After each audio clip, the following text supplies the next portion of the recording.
Shop. Fly the best. 3dhobbyshop.com.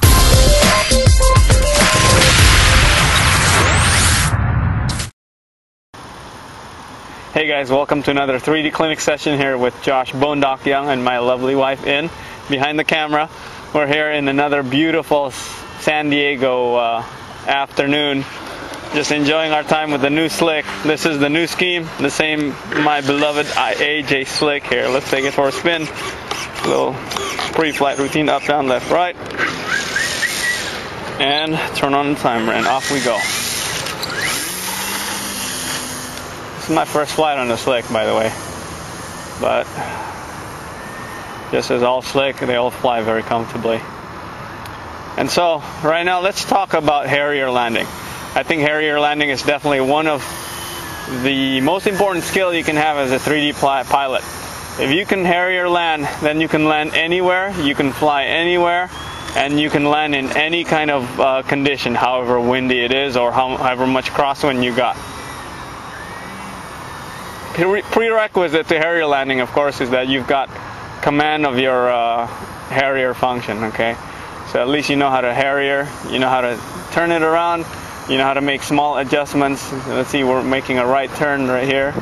Again, bank with your ailerons and then turn your rudder accordingly so that you can get the right amount of turn. And then just learn at first how to just come low, you know. Come low.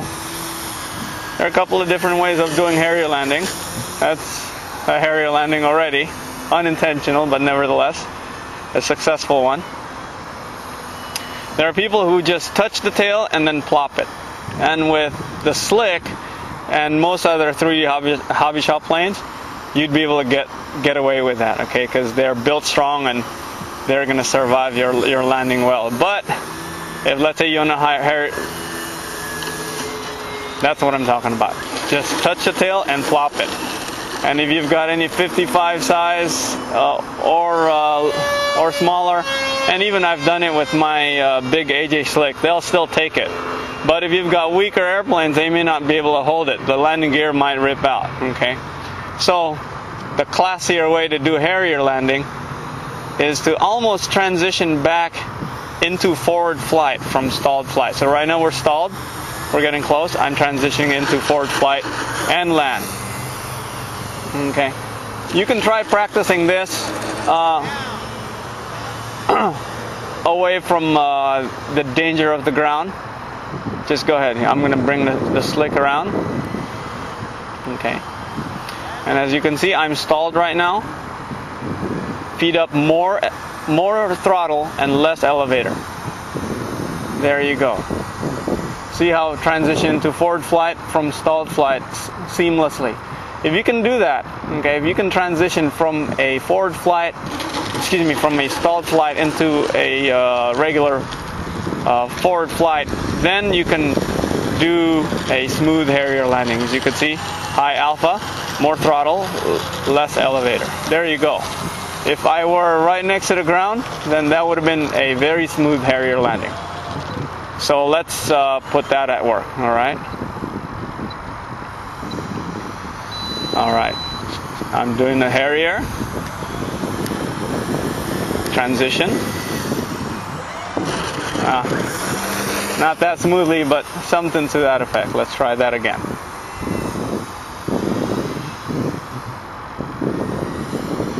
Okay, Harrier, more throttle, less elevator. There you go. And a couple of things also. When you're doing Harrier, you want to make sure that you've killed all your forward flight, okay? So basically,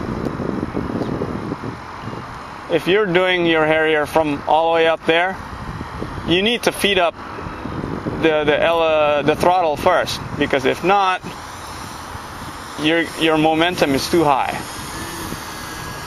There you go.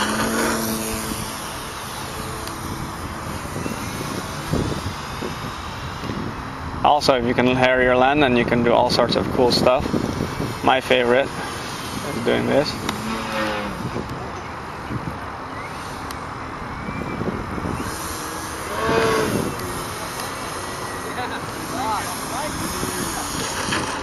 And again, 3D Hobby Shop planes landing gear can take it, but don't mess with some other